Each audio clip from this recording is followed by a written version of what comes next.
The world in which the main character lived had been devastated by monsters.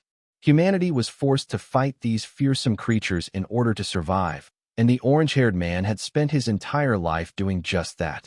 Day after day, he battled and defeated monsters with his sword.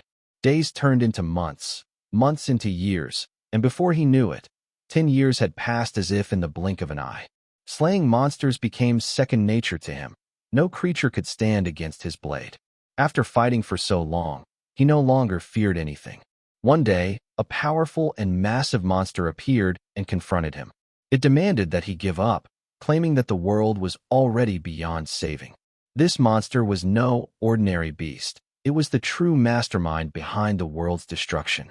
Recognizing the orange-haired man's strength, the monster tells him to become his sword. Enraged by the monster's arrogance, the man launched himself forward without hesitation. Channeling all his strength, he leapt into the air and charged at the beast. The monster tried to catch him, but he skillfully dodged and managed to injure the monster's hand, shocking the creature. However, the battle was far from over. The monster retaliated, landing a blow that knocked the man off balance. It continued its assault, taunting him, saying no matter how hard he fought, he won't be able to defeat him. The monster's attacks were brutal. Each strike caused immense damage. Just as he was about to collapse, he steadied himself and made one more desperate charge with the strength he had left. But even his fastest strike was too slow for the monster, which effortlessly punched him mid-attack, sending him reeling. The man sat on the ground, struggling to catch his breath, while the monster loomed over him, its eyes filled with malice. At that moment, the man noticed a pendant hanging from the monster's neck. Realizing its importance, he made a split-second decision. He took a stance, preparing to throw his sword, just as the monster raised its hand to deliver the final blow. With every ounce of strength, the man hurled his sword at the creature. The monster failed to dodge in time, the blade and shattering the pendant. The monster cursed in fury, but it was too late. With the pendant destroyed, its body began to disintegrate into dust. Relieved, the man collapsed onto the ground, his eyes gazing up at the beautiful sky. The scene then shifts to a young man with black hair walking somewhere. Suddenly, sirens blared at the B-rank Namsen Gate, a restricted zone where civilian access was prohibited. A voice echoed through the speakers. Scan your hero registration number and unique identification. Unauthorized individuals are not permitted to enter. The black-haired young man continued walking through the Yongsan district of Seoul until he stood before the gate. Without hesitation, he lifted his foot and broke the gate open with ease. Immediately, the sirens blared, alerting security to an unregistered hero who had forcefully entered the gate. Calmly, the young man stepped into the field and proceeded to walk as if nothing had happened. While he walked, a group of heroes nearby noticed him and called out, asking if he was lost. One of them offered guidance, suggesting that if he had strayed into the gate by mistake, he could follow them out. The black-haired man, however, remained silent. Two of the heroes began whispering to each other, commenting on his appearance. His clothes didn't resemble those of any registered hero they knew. Assuming he was just a porter, they began mocking his outfit and the bag he carried. They speculated that he had entered the gate cluelessly, abandoned by a party that had left him behind. The young man finally spoke, calmly stating that it wasn't what it looked like. He had just arrived at the gate. One of the heroes smugly responded, claiming that being ditched was nothing new. The party leader stepped forward and said he'd seen people like the black-haired man before. He claimed to understand the type, those who thought they could survive inside a gate simply because of what they'd seen on TV. He warned the young man that such arrogance was suicidal. He went on to advise the newcomer to obtain an official hero license and complete the required training and exams. Pointing to the environment around them, he added that this was a B-rank gate, and if the young man was truly a beginner, he should start at an F-rank gate instead. Unfazed, the black-haired young man replied coldly, "I'm not thankful at all." His blunt response shocked the group. A few of the members grew angry, but their leader stopped them. He explained that people who brush off sincere advice like that only learn through experience. Eventually, the young man would realize just how unforgiving the world inside a gate really was. It was nothing like what they showed on television or the internet.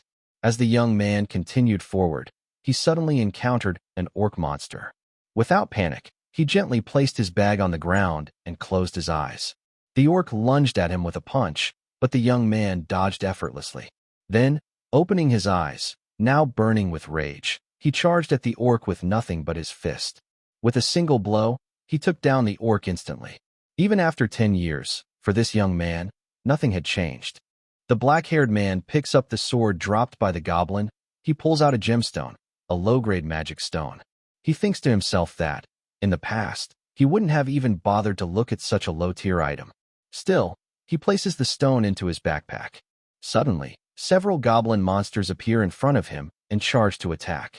He swiftly dodges their strikes and, in one fluid motion, hurls a rock at one of them and takes down the orc with a single strike. Enraged, the remaining goblins all rush toward him. Meanwhile, back with the team of heroes from earlier, the red-haired girl asks whether the rude black-haired guy might already be dead. Their leader responds that if he truly was an intruder, agents from the control center would already be en route to apprehend him. Since this is a C-rank gate, the agents dispatched would be at least B-rank or higher. As long as the man doesn't act recklessly and charge into monsters, there's no need to worry. He's probably trembling in fear somewhere, just waiting to be rescued. Back in the field, a goblin trembles as it watches the aftermath of its comrades being taken down. The black-haired man leaps forward and punches the goblin square in the face. Another goblin tries to attack him from behind, but he dodges effortlessly, jumps on its back, and kicks it in the head. Without breaking a sweat, he defeats the entire group of goblins. He then proceeds to retrieve the magic stones from. As he walks deeper into the forest, he muses that today's harvest was disappointing. Only 28 stones, ranging from low-grade to mid-grade quality. Suddenly, he is confronted by 4 agents from the control center. They introduce themselves and demand his hero registration ID. If he's unregistered, they inform him he must accompany them to the control center for questioning. The black-haired man calls them annoying and turns to walk away. The agents pull out metal cuffs and warn him that they will use force if he refuses to comply. One of the agents grabs his arm to cuff him, but the man quickly shifts his position and grips the agent's wrist instead. Calmly but firmly, he tells them to stop bothering him and leave him alone. The other agents draw metallic electric rods, tools typically used to subdue orcs and other monsters. But the black-haired man knows these weapons won't work on him. He gives them one final warning. If they interrupt him again, he won't hold back. They strike him with their electric rods, but he remains still, effortlessly blocking every attack. He dodges their punches, and when one agent tries to strike from behind, he swiftly turns and lands a sharp knee to the agent's stomach, followed by a kick that sends both attackers flying. The last remaining agent glares at him in anger. In a flash, the black-haired man vanishes from sight and reappears in front of him, landing a powerful punch. As the agent struggles to catch his breath, the man asks calmly, "Do registered heroes have to deal with this kind of harassment?" The agent, gritting his teeth, replies, "As long as they don't commit crimes inside the gate, there's no reason for agents to be dispatched." The man then asks about the rift zones. The agent freezes, clearly shocked that he brought it up. Rift zones are unstable passages to other worlds, filled with bizarre monsters. Unlike gates, controlled, regulated areas where monsters are confined and the resources they drop are harvested. Rift zones are unregulated and open randomly across the globe. The items obtained from monsters have become valuable energy resources, and the government tightly manages gates as a result. Areas not yet turned into official gates are known as rift zones. The black-haired man continues, "So, no matter which gate I enter, your agents will show up and accuse me of trespassing?" The agent nods, confirming, yes. If an unregistered hero enters a gate without proper authorization, the control center is automatically alerted and nearby agents are dispatched. He then yells, "But the rift zones aren't as easily accessible as gates." Even the Hero Association won't just stand by. Before he can finish, the man grabs him by the face and throws him aside. "You're just a nobody," he says coldly. As the agents recover, one of them swears, "Next time I see you, I'll end you." But the black-haired man walks away, completely unfazed. Elsewhere, in another world, the one where the hero once defeated the demon lord, a man floats in midair, unconscious. He hears faint voices and feels as if he's being pulled into something unknown. It feels like death. He slowly opens his eyes and is shocked to see a man with black hair dressed in normal clothes. "Who are you?" he asks. The man replies, "My name is Seo Dojin. I'm dying right now, and if you grant me my wish, I'll disappear peacefully." The hero refuses. "I no longer have any reason to live," he says. "I fought to the death for 10 years and was betrayed by a comrade I trusted. My home was destroyed. My family, my friends, everyone I loved is gone. No matter how hard I try, there's nothing left to live for. Do you feel the same?" Dojin shakes his head. "Even if my life was filled with pain, I don't want my grandmother and sister to suffer the same fate." The hero sighs and asks, "Then what exactly do you want from me?" Before Dojin can answer, the scene cuts to the Gazan Digital Complex in Seoul, specifically the Jumseong building, now commonly referred to as the Hero Complex. With the rise of gate byproduct trading, it's become more crowded than even tech companies. Dojin enters a store and approaches the counter. "I'd like to sell some mana stones," he says. "You've come to the right place," the dealer replies. Dojin drops a large pile of stones onto the counter, his earnings from inside the gate. The dealer tells him to wait while he evaluates and cleans them. Dojin sits calmly in a chair as the dealer begins. After counting and cleaning, the dealer says, "Commission fee is 40%. Total payout, 5.5 million won." Dojin frowns. "I did all the hunting. Why is the fee 40%? "That's just how things work around here," the dealer shrugs. "If you don't like it, take your stones and leave." As Dojin reaches for his stones, the dealer grabs his arm and adds, "You still need to pay for the sorting and cleaning service. I used an expensive cloth. That'll be 350,000 won." "I don't have that kind of money," Dojin replies. "If you want it, come take it from me." The dealer insists, warning that if Dojin doesn't comply, he'll call the C-rank security guards. Just then, 3 men walk in from the back door. They lock eyes with Dojin, tension filling the room. In the blink of an eye, Dojin knocks each man to the ground with ease. He approaches the dealer, slams his hand on the table, and firmly declares, "The commission is now 1%. Then, with a calm tone, he adds, "Let's keep our future transactions smooth." Later, he returns home and places a stack of cash on the table in front of his grandmother and little sister. Both are stunned by the amount and immediately ask where the money came from. Dojin replies that some time ago, he lent money to a friend running a small business, and that business has now grown significantly. His grandmother, skeptical, asks since when he had friends like that. Dojin answers, "You know where I grew up. He was one of the guys I used to hang out with." His little sister asks excitedly, "So, are we rich now?" Dojin smiles and nods. "Yes. From now on, we're a rich family." Overjoyed, she begins running in circles around him, laughing. As he watches her, Dojin recalls the final wish of the real Seo Dojin, the man whose body he now inhabits. That wish was simple, to let his grandmother and little sister, Eunyoung, live in the safest house in the world. Without waiting for a response, the real Dojin had disappeared, leaving the hero to wake up in his body. The safest house in Korea costs around 110 billion won. The hero, now living as Seo Dojin, has no obligation to fulfill this one-sided wish. But he tells himself that if his powers ever fully return, such an amount would be nothing to him. Compared to his destroyed world, the rifts, gates, and monsters in this one are child's play. Back there, he was revered as a sword god. Unfortunately, only a tenth of his original power has returned. A voice suddenly calls his name from outside. He excuses himself and opens the door, finding 2 men waiting for him. They're loan sharks, the same ones the real Seo Dojin had borrowed money from before his death. They demand repayment of 48 million won. Originally, Dojin had borrowed only 5 million to cover his grandmother's hospital expenses, but the debt had ballooned in a short time. They mention that since he made money from the gate, he should hand it all over.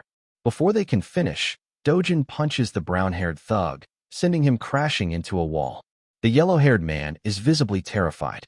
Dojin coldly states, "I already paid back 9 million won. If anything, you owe me."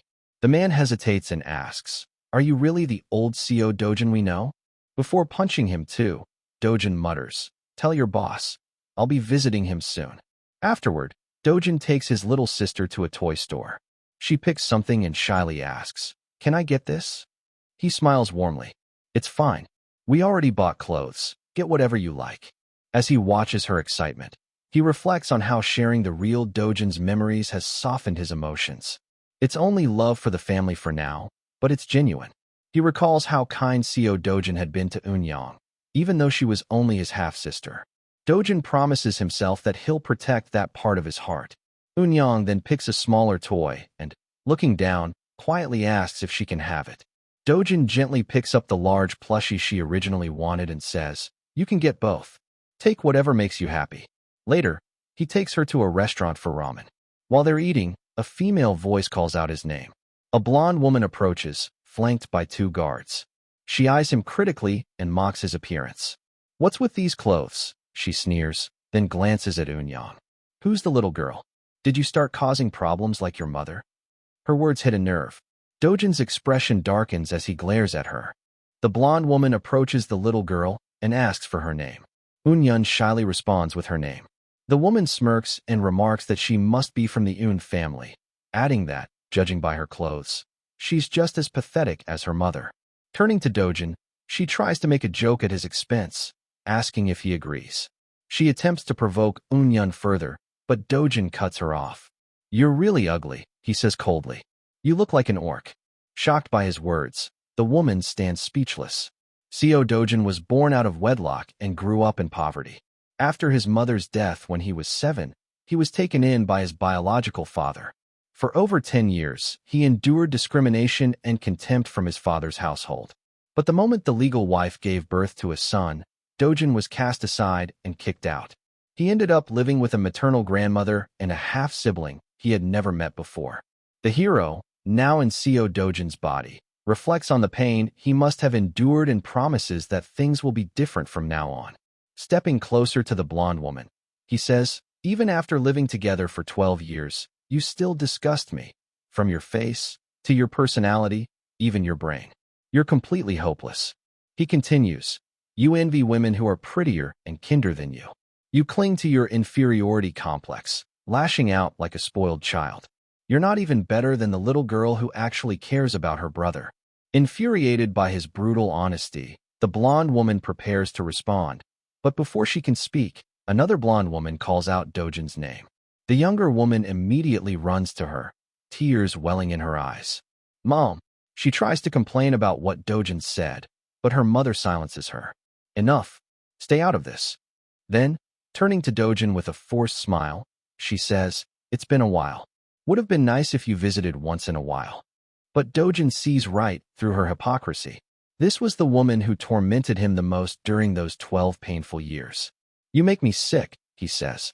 "We're not close enough to be asking about each other's lives. Don't show your face again." Her expression twists with hatred as she turns and walks away briskly, her daughter trailing behind. Dojin gently takes Eun-young's hand and walks off. In his mind, he thinks, the Seo Dojin who stayed silent despite the abuse is gone now. And for everyone's sake, they better realize that soon. Inside a moving car, the mother and daughter sit silently. The daughter finally breaks the silence. "Why did you leave Dojin like that instead of teaching him a lesson?"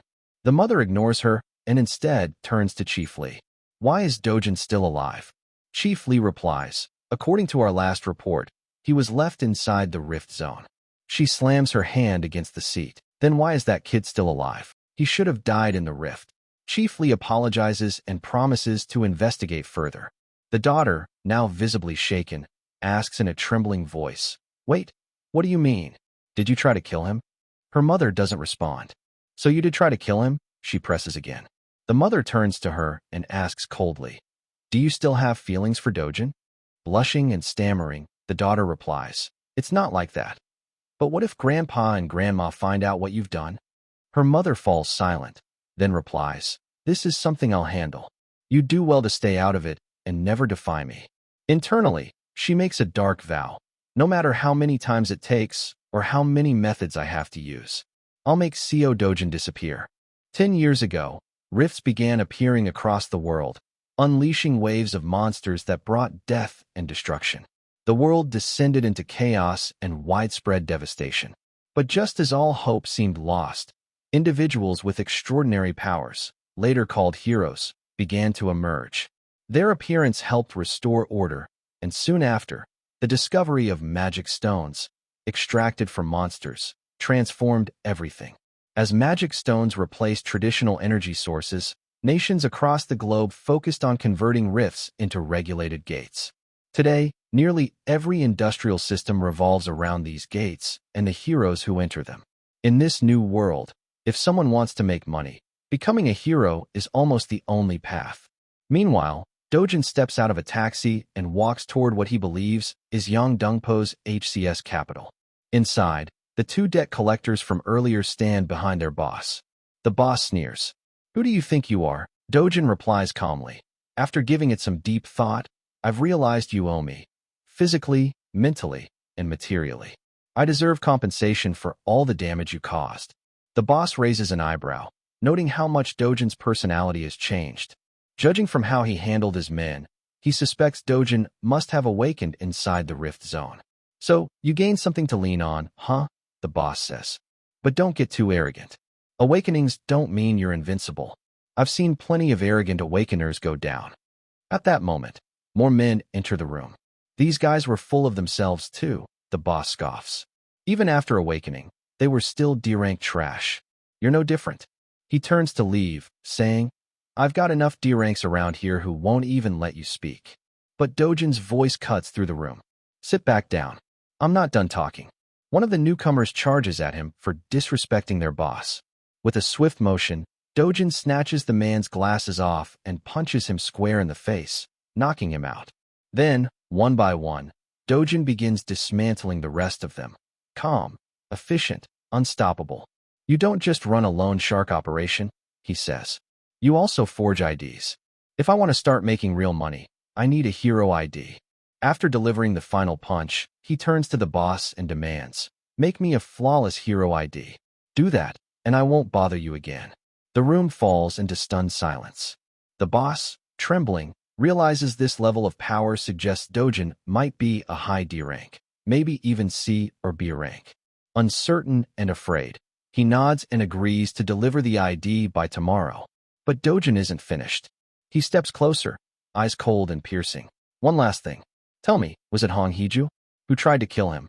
The boss hesitates, clearly aware of who she is. But his fear keeps him silent. In response, Dojin casually extends a finger and presses so hard onto the man's shoulder. The boss screams in agony. Through the pain, he confesses everything. "It was Hong Hiju. She said she hoped you'd drown in debt and die. That's all I know. I swear." Dojin narrows his eyes. "Is that why you dropped me into the rift zone?" The boss stammers. I didn't do that. I swear. I didn't trap you in the gate. Why would I? If you died, I wouldn't get my money back." Dojin considers his words for a moment, then mutters a name, Kong Chulwo. "He's the one who dragged me into the gate." He looks back at the boss. "Bring me everything you have on him. By tomorrow." The boss, now completely subdued, silently nods. He knows he has no other option. As Dojin leaves the room, his thoughts drift to what the real CO Dojin once asked of him. Keep them safe. That promise now feels heavier than ever. And he knows what he must do. Protect his grandmother and little sister, no matter what it takes. Dojin returns to the gate and scans the forged hero ID he received from the loan sharks. The system confirms, registration approved. However, it also notifies him that his level is far below the recommended grade. Annoyed, Dojin clenches his jaw. "Those bastards could have at least given me a higher rank on this fake ID," he thinks. He steps into the gate, which closes behind him. This is the BAM's EOM gate, a B-rank dungeon with the structure of a D-rank tunnel. Although it's technically lower in scale, the design makes solo runs incredibly difficult. Due to the narrow tunnel system, only one person can enter at a time. Unless someone is at least A rank, clearing this gate alone is nearly impossible. In the worst-case scenario, a solo adventurer might find themselves trapped, surrounded by hundreds of monsters, deep in a pitch-black tunnel with no visibility. Just then, a large yellow-green snake slithers into view. Dojin pulls out a pair of fang-like gloves, preparing for battle. Multiple snakes begin to emerge, striking from every direction, but he swiftly eliminates them all with precise, brutal efficiency. These are black fang snakes, highly venomous creatures whose poison can paralyze even with a single graze. Dojin takes down as many as he can, but they continue to spawn endlessly. After finally wiping them out, he attempts to extract magic stones, only to come up empty-handed. Just like my old world, he thinks. The drop rate for a magic stone from a black fong snake is only 3%. He'll have to hunt more if he wants results. Pushing forward, he enters a deeper section of the gate and stumbles upon the remains of fallen heroes who came before him. Looking up, he spots an enormous snake. That must be the boss, he deduces. Taking the opportunity for a surprise attack, he launches himself forward and lands a punch, but his fist bounces off the creature's skin. It didn't even leave a mark. The boss snake swings its massive tail, slamming Dojin into the wall. It lunges to bite him, but he narrowly dodges. Regaining his footing, he launches another punch, but again, it proves ineffective. This monster is on an entirely different level compared to the smaller snakes. His attacks aren't doing any damage. If only I had my full power back, he thinks. This thing would be nothing. Desperately scanning the area, he spots an old sword lying beside a fallen hero. It's rusty and worn, but it's his only option. In the end, a weapon's power depends on the one wielding it. He grabs the sword, leaps into the air, and aims straight for the snake's head. With a powerful strike, he finally manages to cut through and defeat the boss, but the sword shatters in the process. Approaching the snake, he pulls out one of its massive fangs. It's too short to be considered a sword for now, but with enough sharpening, it could make an excellent weapon. He exits the gate, frustrated by the time and effort it took just to clear a B-rank dungeon. Restoring his strength is now his top priority.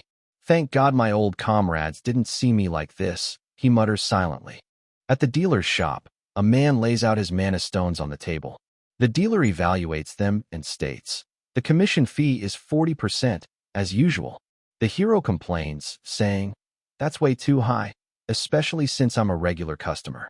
The dealer replies, you know our rates are the cheapest around.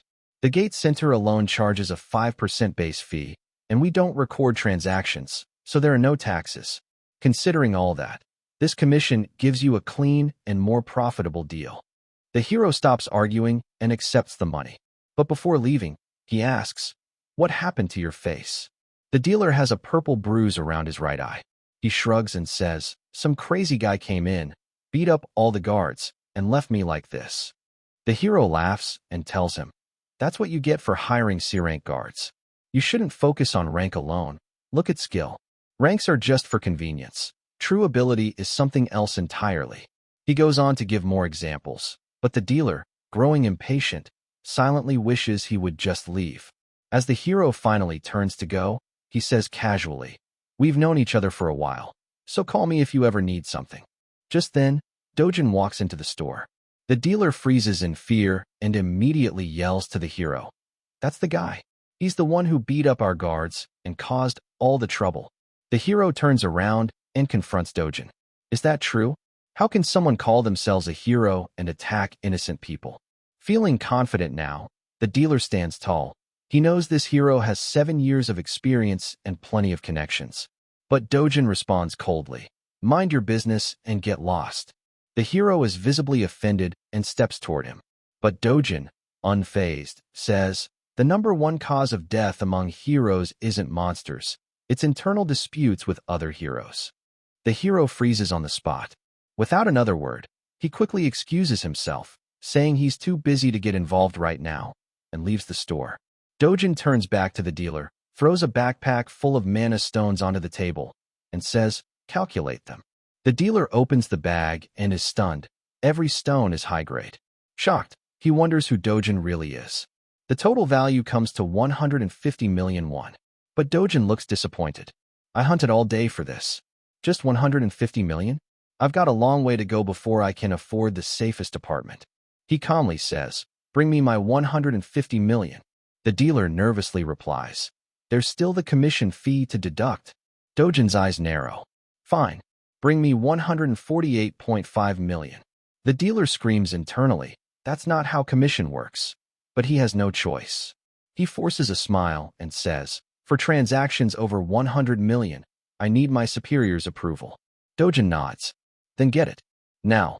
The dealer calls his boss to explain the situation, but before he can finish, Dojin snatches the phone, speaks directly to the boss, and says, "Give me my money." Then he slams the phone into the wall, embedding it. Now completely shaken, the dealer complies and hands over the full amount. Dojin leaves the store smiling, with bags full of cash. Behind him, the dealer breaks down in tears from the humiliation. 10 minutes later, a man with black hair walks into the store. It's the actual owner. He looks around at the mess and asks, "Why weren't you answering your phone? And what was that earlier call about?" The cashier, eyes hollow and voice drained, replies, "Boss, I want to quit. I can't do this anymore." The boss looks around and sees the phone embedded in the wall and the store in shambles. He realizes this is far beyond what he and his staff can handle alone. He pulls out his phone and calls someone. "Gianna, I need your help. Can you come over?" Sometime later, a woman with long purple hair, a white coat, and glasses walks confidently through the streets. People stop and stare, murmuring in awe. When they realize who she is, they're even more shocked. "Is that Hyun-jian?" She enters the store. The cashier can hardly believe his eyes. "Hey, are you really the Hyun-jian?" The S-rank hero. Overwhelmed, he stammers. "I heard you're the boss's niece, but I never thought you'd actually come here." She smiles warmly. "Yes, I'm the real Hyun-jian. My uncle sent me. He said there was trouble with a hero trying to force sell mana stones." She sits down, her expression turning serious. Her sharp eyes scan the room. "Now," she says coldly, "tell me everything." Dojin sat in the backyard of his house, while his little sister played nearby. With a calm expression, he closed his eyes and assumed a firm, focused posture. His thoughts were consumed by one thing: how to earn enough money to buy the safest house for his family. At his current pace of earning only 100 million won a day, it would take far too long. He needed to become strong enough to clear an S-rank gate alone. But to do that, he had to regain the power he once possessed. The problem was the mana atmosphere in this world.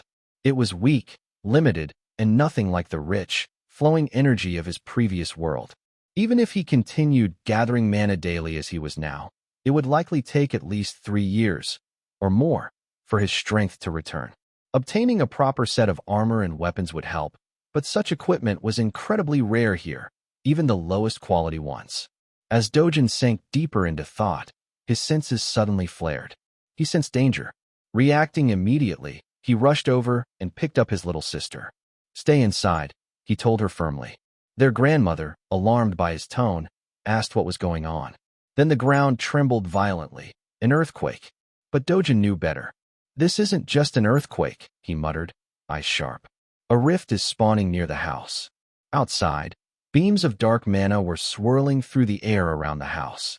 These were the signals, the portals forming a connection between a rift and the real world. Their grandmother, now frightened, asked in panic, "What is happening?" Dojin turned to her and said urgently, "Stay inside. Don't leave the house, no matter what. It's dangerous out here." He ran outside and launched himself toward one of the mana beams. Moments later, his body was pulled in, sucked into the rift. At the Seoul Hero Association building, an emergency notification appeared. "A new rift has been detected in the city," a detective announced to the team leader. "Where?" the team leader asked, tense. "Mapo District," came the response. The leader's face darkened. "Another one already?" The last rift was just 2 months ago. He took a breath to calm himself and issued swift orders. "Contact the White Lion Guild. They're the closest to Mapo. Dispatch nearby heroes immediately before things get out of hand." "What's the exact location?" he asked. They scanned the data and replied, "It's on top of a private residence." The team leader's concern deepened. "A rift near civilian homes. This is bad." He knew the rules well. If anyone other than a registered hero entered a rift, it would lock, preventing anyone else from going in until the person inside came back out. Worse, if that person died inside, it would trigger a monster wave, a deadly 10-day event where monsters would pour out of the rift, wreaking havoc. "If that happens," the leader muttered grimly, "Seoul could be reduced to rubble." "Who entered the rift?" he asked. The agents pulled up the data and responded, "CO Dojin. He lives at the residence where the rift spawned. It seems he entered trying to protect his little sister." The leader's worry grew. "He's not even a registered hero. What's the probability of a monster wave if a civilian enters a rift?" 99.99%, one of the analysts replied. The room went silent. The tension was palpable. With no way to intervene, all they could do now was wait, either for Co Dojin to return or for a catastrophic monster wave to begin. Meanwhile, in another office, Hong Heju slammed a stack of documents onto her desk. What do you mean Co Dojin has awakened? She demanded angrily. Her assistant fidgeted nervously. We haven't found any records of him joining a hero organization or registering as a hero, but we are certain he awakened during the last rift incident. Heju's eyes narrowed, a mixture of fear and frustration flickering across her face. Hong Heju screamed in frustration and demanded, why isn't Kang Chulwa doing his job properly? He should have finished Dojin himself instead of just dragging him into the rift. She turned to her manager and snapped, tell Kang Chulwa that if he fails again to kill Dojin, he'll have to pay back 10 times the money he was paid for the mission. The manager raised a hand to stop her. There's no need to contact Kang Chulwo, he said calmly. A new rift has appeared in Meipo, right near Dojin's house. And according to our reports, Dojin has entered it. The media will be announcing the incident soon. Heju let out a sigh of relief. Keep an eye on things, she ordered, her tone firm. And don't report back until you're 100% sure he's not coming back like last time. The manager nodded and quietly left the room. Meanwhile, inside the rift, Dojin walked deeper into a dense forest. As he looked around, he was struck by how familiar the surroundings were. The forest bore an uncanny resemblance to Petishua Forest, the place he often visited during his childhood. It wasn't just similar, it was an exact replica. From the formation of the terrain to the shape of the trees and the texture of the grass, even the wind and mana in the air, it all felt identical. The sky, the clouds, everything mirrored what he remembered. The deeper he went, the more details he recognized. Eventually, he came across a path he remembered vividly from his past life. Following it, he reached the end, and just as he had hoped, it was there. The World Tree. A colossal, ancient tree the size of an entire city stood before him. At its base, a massive hollow emitted waves of mana, moving into the surroundings. He knew this tree well. It was the primordial spirit tree, the source that governed and controlled the flow of pure, high-grade mana. It was also the very reason his previous world was destroyed. When the tree had burned, the balance of mana collapsed, leading to catastrophe. Now, seeing it here, intact and brimming with life, he was in disbelief. He didn't know how or why it existed in this rift, but he was certain of one thing. He could reclaim his original mana from his past life. He entered the World Tree and sat down calmly, settling into a meditative position. He focused solely on his breathing technique and the flow of mana around him. Time passed, first a day, then 2, then 3. 10 days went by, and he did nothing but meditate. He didn't eat. He didn't drink. He simply immersed himself in deep meditation, aligning his body with the mana of the tree. While in this trance-like state, he sensed danger approaching from outside. Opening his eyes, he spotted them, volcano monsters. Humanoid creatures with pickaxe-shaped heads. He remembered them well. They were the ones who had burned the World Tree in his past life. The monsters noticed his presence and lunged toward the tree to attack. Though he had recovered much of his lost mana, he wished he had a water elemental sword to fight with. Still, he didn't let it bother him. He didn't need a weapon.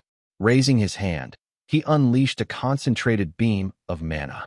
The blast struck the monsters mid-air, halting their advance. It was a dense mana attack, released in the form of raw energy that exploded on impact. It had been a long time since he used such a large amount of mana in a single attack. Enraged, the volcano monsters opened their mouths and began charging their own energy attacks.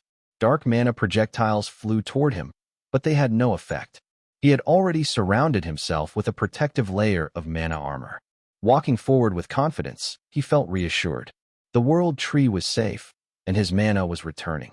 Now it was time to test how much stronger he had become. He lunged at 2 monsters, grabbing both by the head, then slammed one into the other before igniting them in a burst of mana fire. With that, he confirmed it. His power was returning. Turning to the remaining monsters, he charged forward to finish the rest. If he was lucky, he'd be able to obtain mana stones as well. Smiling with excitement, he went berserk. Waves of monsters came at him, but he fought them off with ease, killing each one swiftly. After several had fallen, one finally dropped the undying ember. He picked it up, holding it in his palm, a wave of nostalgia washing over him. I never thought I'd use this again, he thought. He crushed the ember with his hand, and it erupted into a living flame, one he could control. He had hoped to draw more mana directly from the world tree, but in his current physical state, that was impossible. For now, the best he could do was absorb as many undying embers as he could and convert his mana into a fire attribute. He absorbed the flame into his body, taking a moment to synchronize with it.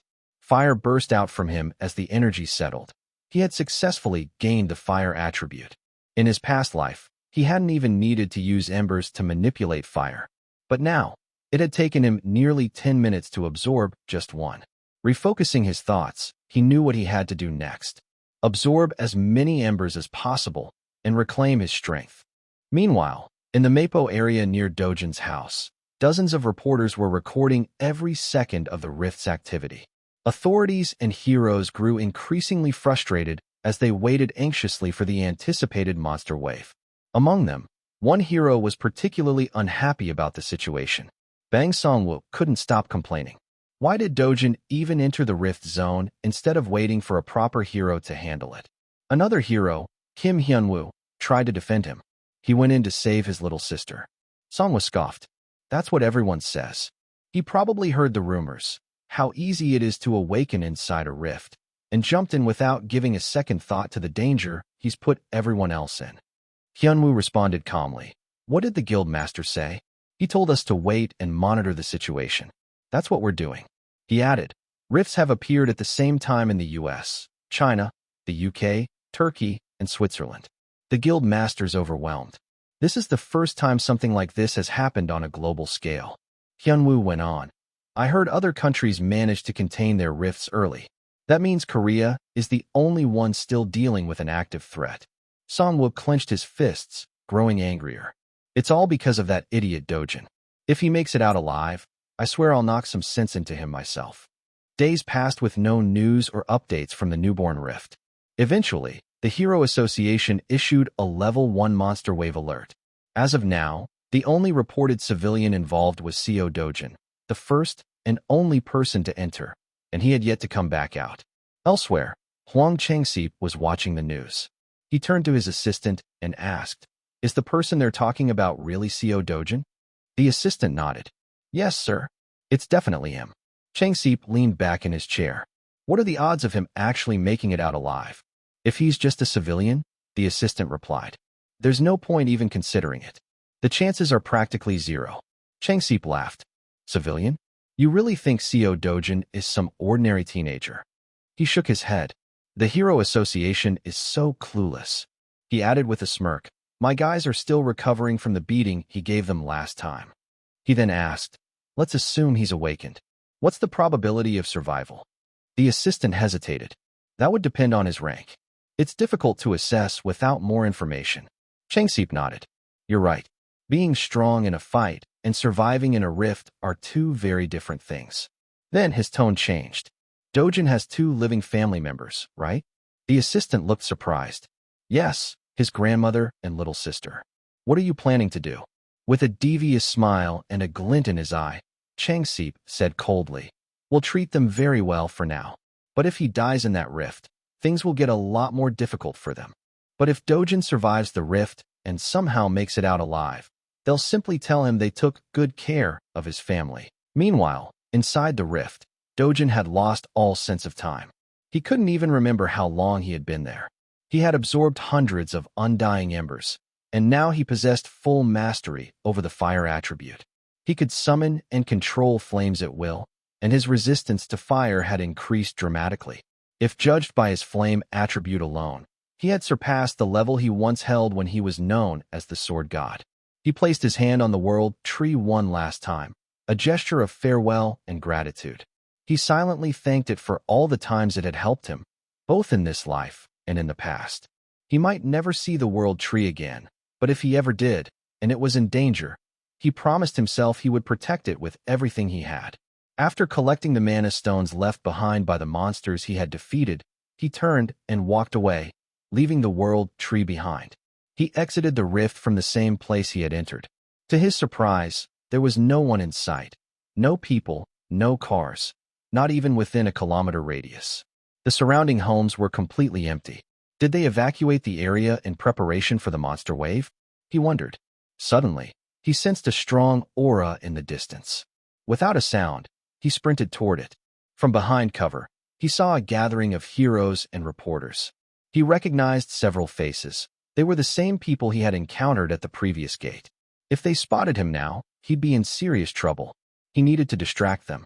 Channeling mana into his hand, he conjured a ball of flame and hurled it toward a distant junkyard, far enough away from his neighborhood to avoid suspicion. Within seconds, an explosion occurs. Alarms sounded, and the heroes were quickly notified. They rushed to the scene to investigate, but when they arrived, they found no clear cause for the fire. Confused, they searched for signs of ignition but found nothing. Even Dojin was impressed by the strength of the blaze. The precision, the intensity. It was a flame that even Cusack, his old comrade and the world's strongest flame mage, would admire. Cusack would be pleased, he thought with a faint smile. While the heroes and reporters were distracted by the chaos at the junkyard, the rift behind them began to shrink. Slowly, it started to collapse in on itself. By the time they realized what was happening and rushed back toward the rift, it was too late. The portal had already vanished, completely closed. And just like that, Dojin slipped away, unnoticed. Every media outlet is buzzing with reports about the rift that recently appeared in the Mapo area, now mysteriously vanished. It disappeared earlier this morning, 29 days after Mr. CO, as the public calls him, entered it. The Hero Association had anticipated a devastating monster wave, but to their surprise, and that of the entire nation, the rift closed on its own, without incident. The association has launched a full investigation to determine what caused this unexpected phenomenon. News outlets also reported on the massive fire that broke out in a nearby junkyard, further deepening the mystery. CO Dojin has now become the talk of Seoul. As he walks down the street wearing a hoodie and cap to hide his identity, he overhears people discussing him. Some call him reckless for entering the rift. Others express pity, assuming he died in vain. But Dojin doesn't care what anyone thinks.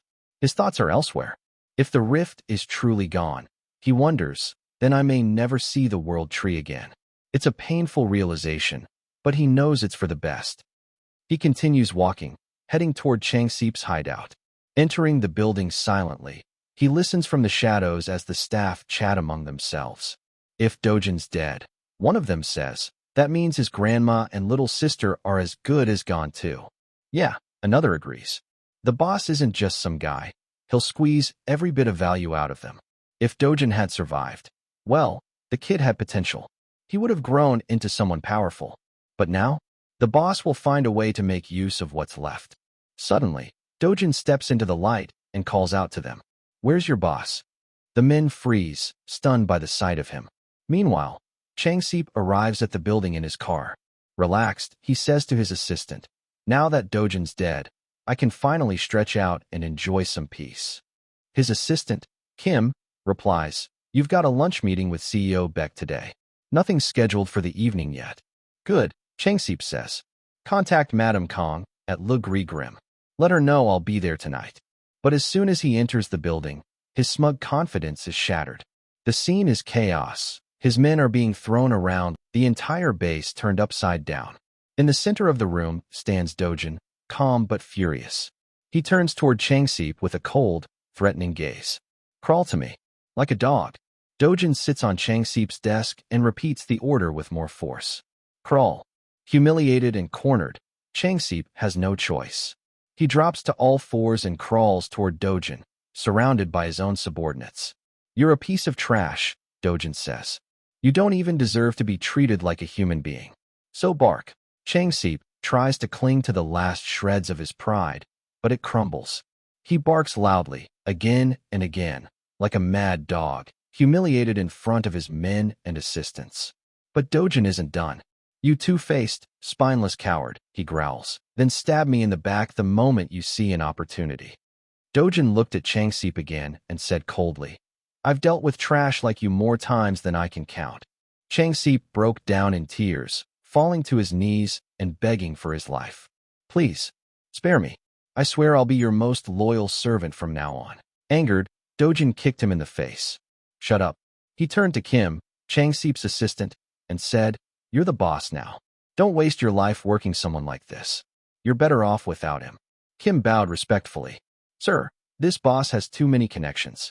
If I suddenly take over, people will start asking questions. It's in everyone's best interest to keep Chang Seep around a little longer. Please, give him another chance. Dojin narrowed his eyes. Isn't getting taking care of people your specialty? But if you're not willing, I'll toss him into a gate myself and let the monsters take care of him. Chang Seep, now trembling with fear, screamed and sobbed. Please, spare me. I'll serve you like a servant until the day I die. He continued bowing and crying on the ground. Dojin paused, considering the situation. Maybe it's better to mold him into something useful, he thought. At least that way, it won't become a mess later. Muttering to himself, I've gotten soft. He extended his hand toward Chang Seep. Chang Seep's eyes lit up with relief. He thought Dojin had finally forgiven him. Crying even harder, he reached out and gripped Dojin's hand. I'm sorry. I'll never betray you again. I'll serve you for the rest of my life. But the moment their hands connected, flames erupted from Dojin's palm. Dojin injures Chang Seep's hand severely.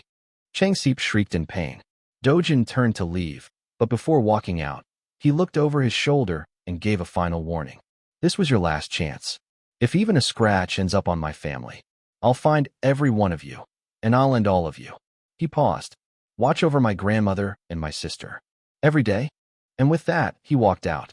Days after the incident, Dojin was officially declared dead, since he had entered the rift and vanished along with it. Every social media platform, news outlet, and even the government believed. In reality, Dojin sat in a small cafeteria with his little sister, quietly enjoying some burgers. He wore a hoodie and a cap to keep a low profile. He knew that revealing himself publicly would bring complications and unwanted attention, something he had no interest in dealing with. Chang Seep had promised to find a new place for them, far from the public eye, where they could live peacefully. As they ate, his little sister paused and smiled warmly. I'm so happy we're moving out. Dojin smiled back and gently said, You'll finally go to kindergarten like all the other kids. Then next year, you'll start school. Her smile faded. She lowered her head. Concerned, he asked softly, You don't want to go to kindergarten? She nodded hesitantly. The other kids, they make fun of me. They say I don't have a mom or dad. Dojin immediately comforted her. Then you don't have to go. We'll skip kindergarten, and you'll go straight to school next year. No more bullies. She lit up again, relieved by his words. Watching her, Dojin thought about enrolling her in a respected private school, somewhere she'd be treated kindly, where no one would dare mock or belittle her. The night before, around midnight, he had met with assistant Kim.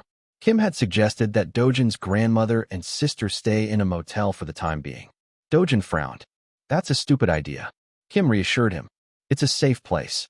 The motel is under our management. Reluctantly, Dojin agreed and went to visit them. His little sister had run to him, eyes wide with joy, hugging him tightly. His grandmother was in tears, overwhelmed to see him alive. Back in the cafeteria, his sister suddenly asked, Her brother, are you a hero too? He looked at her and smiled. Would you like me to be one? She shook her head. I'd prefer if you weren't. He raised an eyebrow. Why? Because heroes fight monsters all the time. And sometimes they die. I want you to stay with me and Grandma forever. I'd be really sad if something happened to you. Dojin was taken aback. He paused, letting her words sink in. In his previous life, in that brutal, crumbling world, he had fought monsters endlessly. He lost countless things. But somewhere along the way, he had found something truly precious, something he had forgotten. Now, in this life, if that small sliver of happiness existed here, he would protect it and live in peace. At the Korea Hero Association headquarters, Nat Tae-hwang, the founder of the institution, stood on the top floor, staring out the wide glass windows. He turned to his assistant. Still nothing? She nodded. No new information, sir. Frustrated, he muttered. If a rift can disappear on its own, it could reappear on its own too. The assistant hesitated. That kind of uncertainty is dangerous. Honestly, I would have preferred a monster wave. At least we know how to respond to those. No, he snapped, his voice firm. We're talking about the safety of our people. This outcome, no casualties, is a blessing. The assistant flinched, then bowed. Apologies, sir. Nat Te Huang was one of the most respected heroes in the world. Beloved by the public, many believed that if he ever ran for president, he'd win by a landslide. His influence was so great that even the most powerful corporations feared him. But he had no interest in politics or tearing down the wealthy. All he cared about was protecting citizens and preparing for the rifts yet to come. He looked back at his assistant. I don't care how long it takes. Investigate this until we know exactly why the rift disappeared. She nodded and added, the homeowner near the rift zone has agreed to sell the property. Good, he said. Make sure they're paid above market value. I don't want them left with resentment. If it brings even a small amount of comfort after losing a family member, it'll be worth it. Turning to his laptop, he reviewed reports that rifts had appeared simultaneously in multiple countries. But something didn't sit right. His assistant spoke. China and the US have already contained theirs. He shook his head. That's not the problem. It's the UK. Their trusted heroes were already deployed to other rift locations. That means... Before he could finish, a loud notification pinged. His eyes widened in shock as he read the emergency alert. It was breaking international news. The rift in the United Kingdom had just turned into a full-scale monster wave. Dojin walked once again into the same dealer's shop where he regularly sold mana stones. The cashier visibly flinched upon seeing his face, trying to compose himself as he turned to the manager. This is the guy who tried to force sell mana stones last time, he said nervously. The manager stood up and eyed Dojin. Are you really that guy? Dojin sighed and replied casually. You've got good timing. I've collected quite a few mana stones and was hoping someone with higher authority would be here to handle the transaction. He dropped a heavy backpack onto the counter with a loud thud. The manager glanced at it, uninterested, assuming it was filled with the same low-grade mana stones Dojin had previously brought. I'm not doing business with you anymore, the manager said flatly. Take your bag and leave. Dojin looked confused. Why not? You're insisting on a 1% commission, the manager replied. That's a huge loss for us. I'm not willing to continue under those terms. Dojin laughed and said, You'll regret this. The manager considered explaining the financial impact, but quickly realized there was no point. Instead, he pointed at the door. Take your bag and don't come back. Without a word, Dojin kicked the backpack, spilling its contents across the floor. The cashier and manager's expressions changed instantly. These were no ordinary mana stones. These were hero mana stones. Their eyes widened in disbelief. Hero mana stones had a legendary reputation. Years ago, in the lab of Kharazamath, a notorious drug lord, mana stones were being dismantled to create narcotics. During the process, one of the stones unleashed its dormant power and awakened him as a hero. Since then, these unique stones had become essential for hero awakening and mana enhancement. Rarer than most, they were also used as powerful energy sources and were incredibly valuable. Seeing the pile of hero mana stones before them, both men were stunned. Dojin smirked. If you don't want them, I'll just pack them up and leave. But the manager quickly changed his tone and demeanor. Please, wait, he said, trying to stay composed. Let's discuss this properly.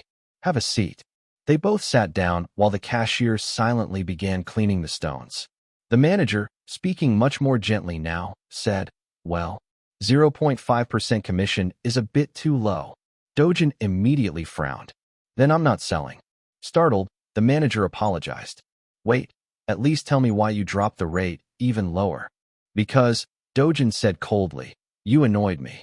The manager bowed deeply. I apologize for the way we treated you. But Dojin didn't care. Spare me the groveling. Just give me a straight answer. From across the room, the cashier watched silently, fuming inside while Dojin humiliated his manager. Trying to recover, the manager began explaining. Look, even 10% commission puts us at a loss if the buyer underbids. I'm bored, Dojin interrupted. Forget it. I'm not selling. Panic crossed the manager's face. Okay, 9%. I'll take the loss. Still, Dojin remained unimpressed. No, 8% then, please. Even my boss will kill me if he finds out. Still no. 7%, 6%, please, the manager begged. Nothing worked. Finally, on his knees and completely defeated, the manager gave up. Dojin looked down at him and said, "Fine, I'll do 1%. Out of the goodness of my heart." The manager clenched his jaw but held back from saying what he wanted to. There was nothing he could do. "Oh, and by the way," Dojin added with a grin, "I've got 7 more bags full of these back at home." The cashier and manager's jaws dropped. "Get the contract," the manager shouted. Moments later, everything was signed. The deal was sealed. Dojin looked at his phone and saw the notification. 67 billion won had just been deposited into his account. He leaned back in satisfaction. A 110 billion won mansion doesn't seem so far off now. But reality hit quickly. He couldn't keep getting high-grade mana stones from normal gates. Only the rift zones held stones of this caliber, and he needed to move through them freely. As he contemplated his next move, a notification pinged on his phone. He pulled it out and read the headline. International alert. Emergency in the United Kingdom. Citizens are advised to evacuate the endangered zone immediately. Dojin glanced at the notification for a moment, scoffed. In his past life, it didn't matter which country or association was involved.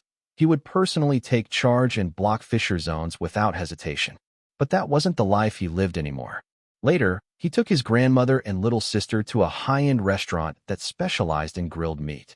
His sister looked overjoyed, eagerly waiting for the meat to cook so she could dig in.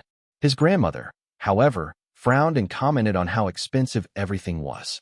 Dojin chuckled and reassured her, "I've made quite a bit of money recently. You don't need to worry about the cost. Eat as much as you want." His sister didn't hesitate. She took a piece of meat straight off the grill and popped it into her mouth. Her eyes lit up in delight at the flavor and tenderness. It was the best thing she had ever tasted. Dojin called over the waitress and asked for several more premium servings. His grandmother protested, "You're ordering too much.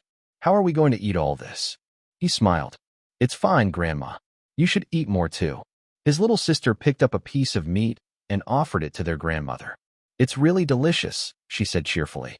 With no other choice, she took a bite and was immediately impressed by the deep, rich flavor and umami. For the first time in a long while, the three of them shared a warm, joyful moment. But the peace didn't last long. While they were enjoying their meal, Hyunjoin entered the restaurant and walked straight up to Dojin. "Can I speak with you for a moment?" she asked. Before she could say more, Dojin looked up and replied calmly, "I'm eating with my family right now. If it's business, you'll have to wait until I'm done." She was taken aback by his bluntness. "Do you even know who I am?" she asked. "I'm Hero Hyunjoin." He said nothing. Frustrated but composed, she complied and moved to the waiting area. As expected, her presence drew the attention of everyone in the restaurant. Whispers spread quickly. People admired her beauty, her strength, and wondered what someone like her was doing sitting in a waiting room. Joyen sat silently, a little irritated. Just who is this guy? She thought. 2 months ago, he'd entered his first gate. It was assumed he had awakened during that time. Afterward, reports claimed he had died in the newly formed Mapo Rift, but here he was, very much alive. And when they met eyes, she had felt fear. His gaze and a single word were enough to intimidate her. But none of it added up. How could someone who awakened just 2 months ago already have S-rank power? Even high-ranking S-class heroes spent years climbing the ranks after their awakening. There had to be more to him, hidden abilities or secrets he was keeping.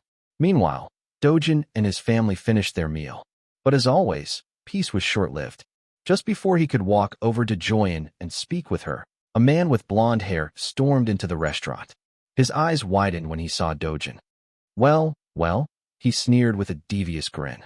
"How'd you manage to crawl out of that rift alive?" It was none other than Kang Cheol-woo, the man who had dragged Dojin into the gate under orders from his mother-in-law in a failed attempt to kill him. Kang walked closer and leaned in. Hyunjoin's eyes narrowed in frustration. She hadn't expected Kang to show up here of all places. Dojin, however, remained calm and unaffected by Kang's presence or insults. He turned to Joyen and said, "You mentioned you wanted to talk about business earlier. I'll hear you out. But first, I need a favor." He glanced back at Kang, then said to her, "Get my family out of here. Bring a cab, and make sure they're safe." Joyen hesitated, caught between surprise and unease as she watched the tension grow between the two. Dojin's voice was calm but firm. "I've got a debt to collect from Kang." Hyunjoin quietly steps out of the Azura restaurant and gently helps Dejun's grandmother and younger sister into a taxi.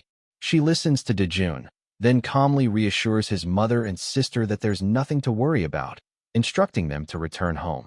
After they get inside the taxi, Joyan waves at the little girl with a soft smile before the car drives away. As the vehicle disappears down the road, she exhales deeply, feeling relieved that they're now safe. At the same time, Dejun delivers a powerful slap to Cheolwoo, humbling him instantly. Cheolwoo, shocked, grows enraged, his eyes burning red with fury. Just as he's about to retaliate, a restaurant worker intervenes.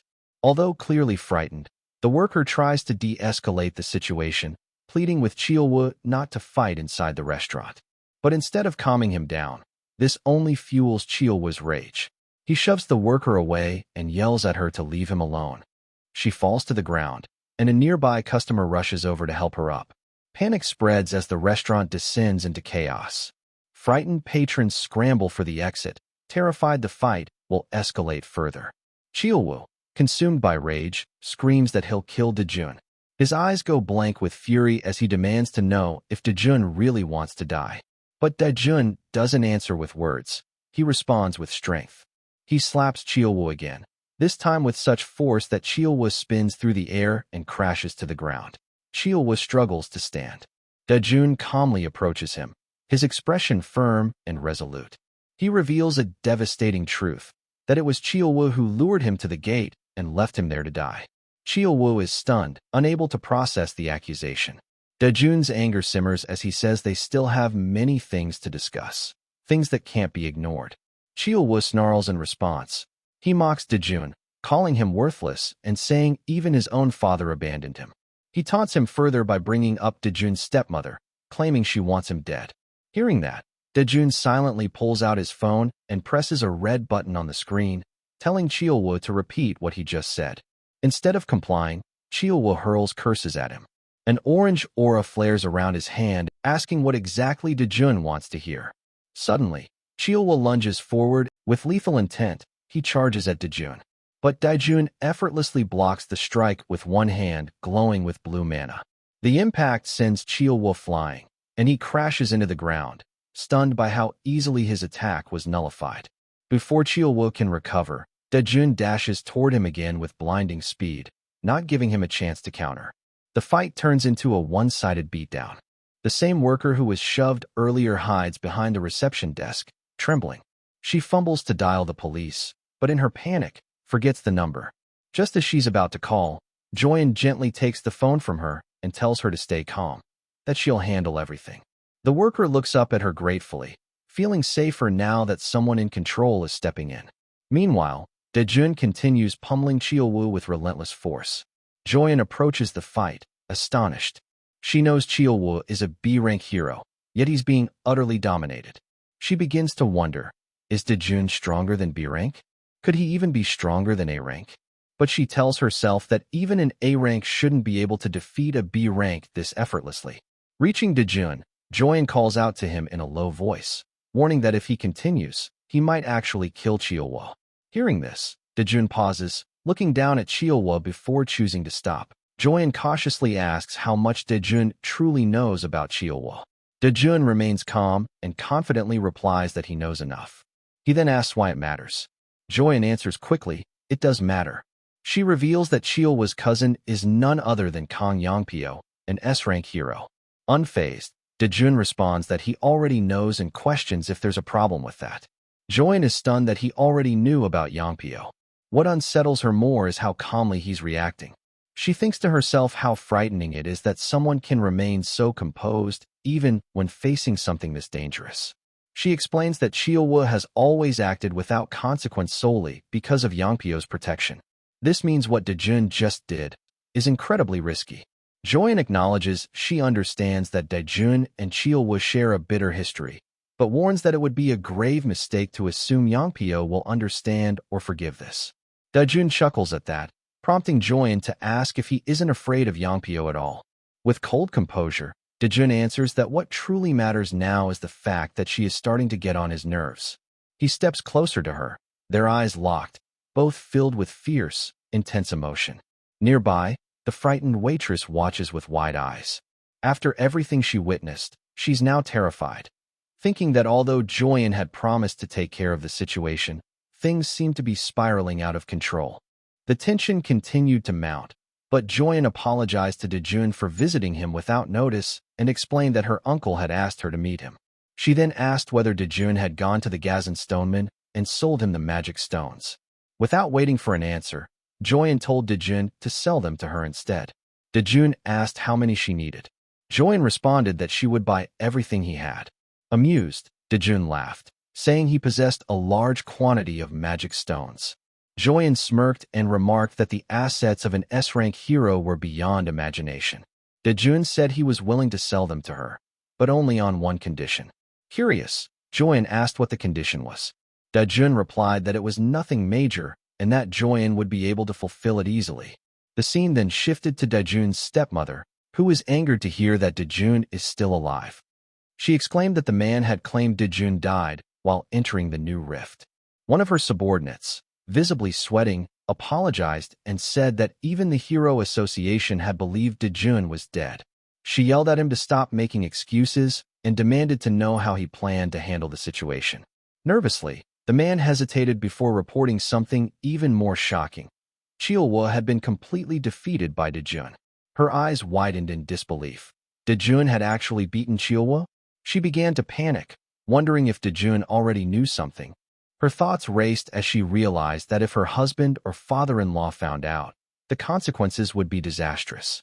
Still, she tried to stay calm and reassured herself that she would find a way to contain the situation before it spiraled out of control. Pacing in a panic, she suddenly shouted again, saying that if this reached the media, it could crash the stock market. She ordered her staff to shut everything down immediately, control the press, cut all online communication, and, as a first step, sever contact with the police. The man informed her that they had already silenced both the press and the police. For a brief moment, Dejun's stepmother relaxed and sat down in her chair. She praised the man, President Lee, for doing well. However, he softly warned her that their measures were only temporary and that the truth could still surface at any time, as this was not a fundamental solution. He then stepped closer and whispered something even more troubling. Chilwa's cousin was none other than Yangpyo.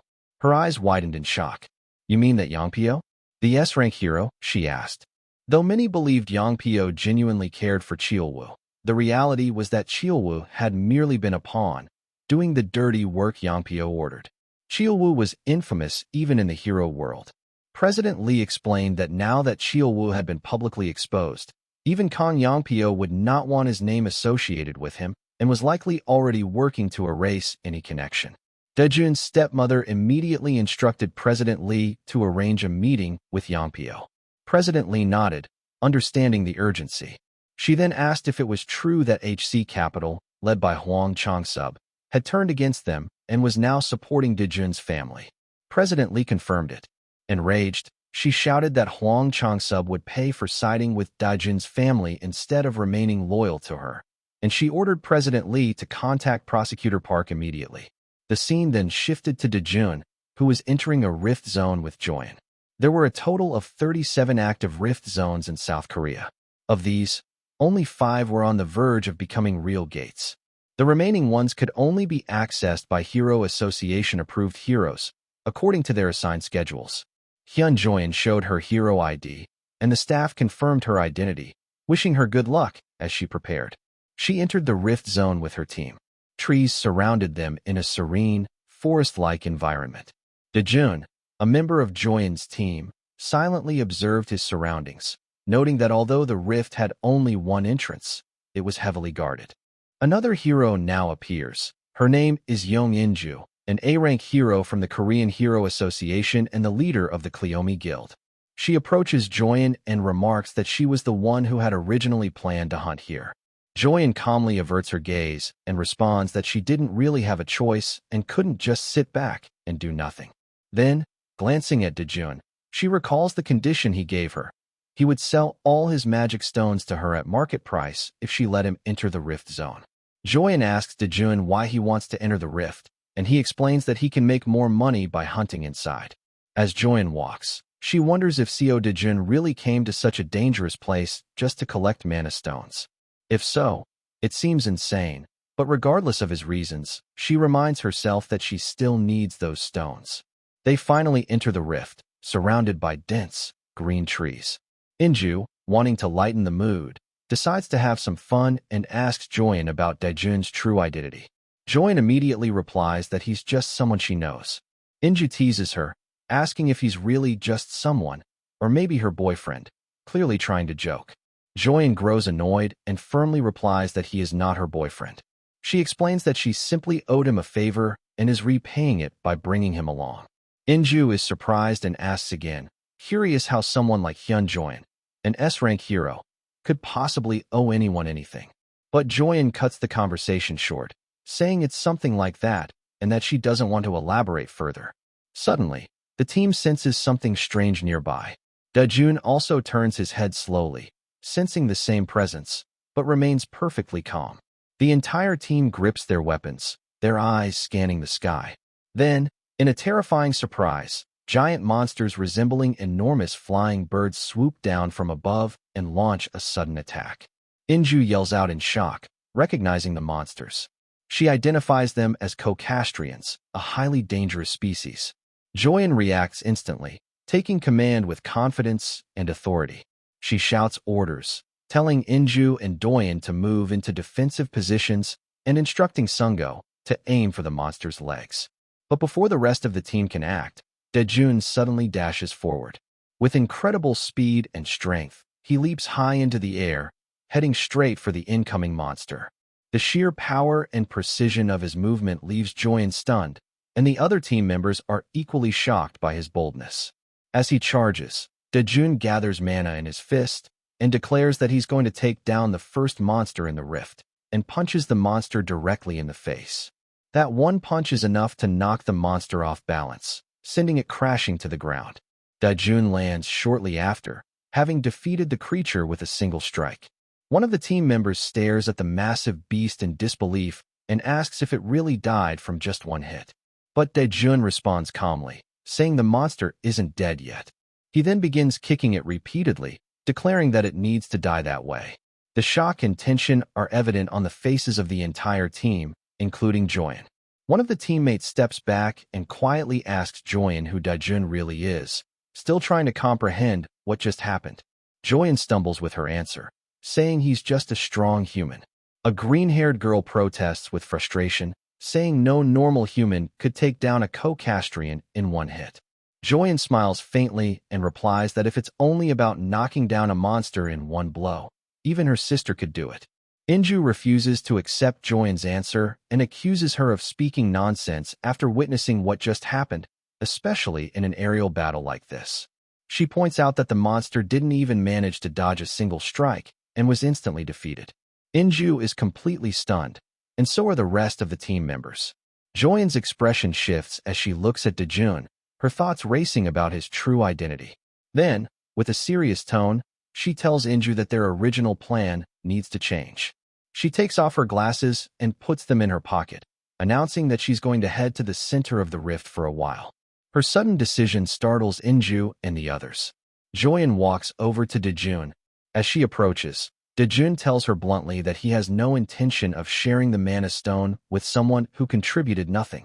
Joyen is visibly shocked, but maintains her composure and calmly replies that she had no intention of asking for anything anyway. Daejun puts the mana stone into his bag. Joyen then firmly tells him that someone as powerful as him doesn't belong in a place like this, and gestures toward a direction, asking if he wants to go deeper. Daejun smiles and says, "Sounds fun." Joyen starts walking and tells him that since she knows the layout of the area well, she'll lead the way. She instructs him to follow closely so he doesn't get lost. Without another word, she darts ahead into the forest at high speed. Daejun watches her silently as she disappears into the distance. Then, with a calm breath, he shifts into a running stance and suddenly bolts in the same direction, accelerating so fast that the ground beneath him dents from the force. Witnessing his speed, Inju remarks, "If Joyen is a bullet, then Daejun is light." One of the team members then asks Inju if they should go after them, but Inju replies with a question of her own. "Do you think we even can?" The team member admits it's impossible, and says he only asked out of formality. Inju confirms that they're just sidekicks today and instructs everyone to hunt around the area as usual. She then glances at the monster and reflects that while the world praises them as A-rank heroes, in front of an S-rank, they are nothing but small fry. Watching Joyen and Daijun vanish deeper into the rift, Inju silently acknowledges that both of them are true S-ranks. The scene then shifts to Joyen running at full speed. She glances back to see if Daijun is following her, and when she doesn't see him, she considers slowing down a bit. But to her surprise, she suddenly hears Daijun's voice from her right side, urging her to run faster.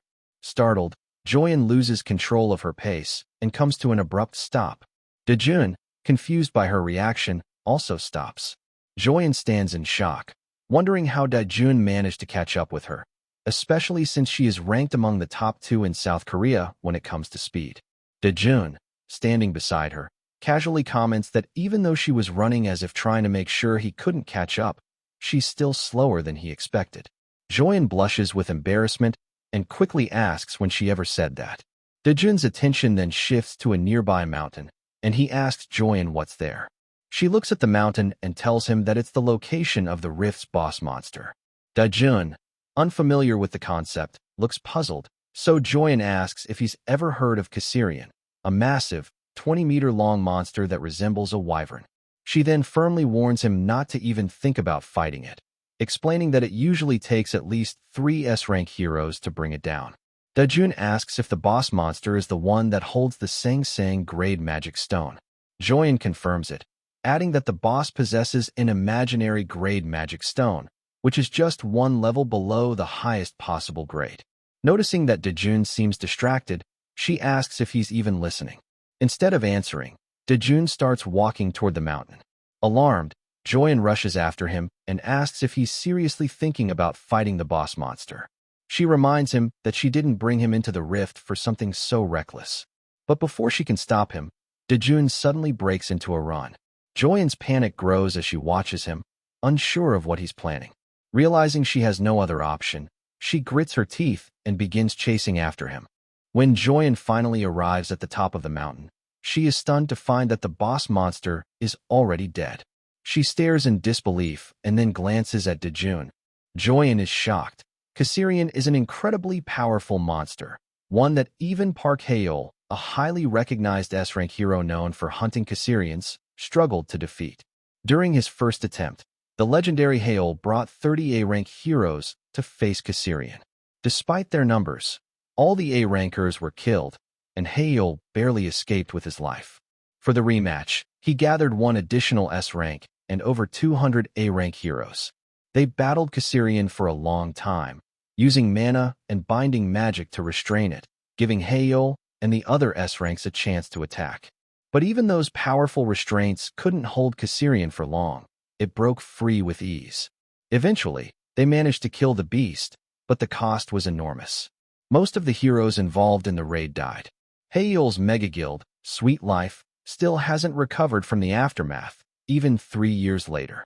And yet, here stands Daijun, calmly extracting Kasserian's mana like it was nothing. Daijun turns to Joyen and bluntly says that since she didn't contribute, he won't be sharing anything.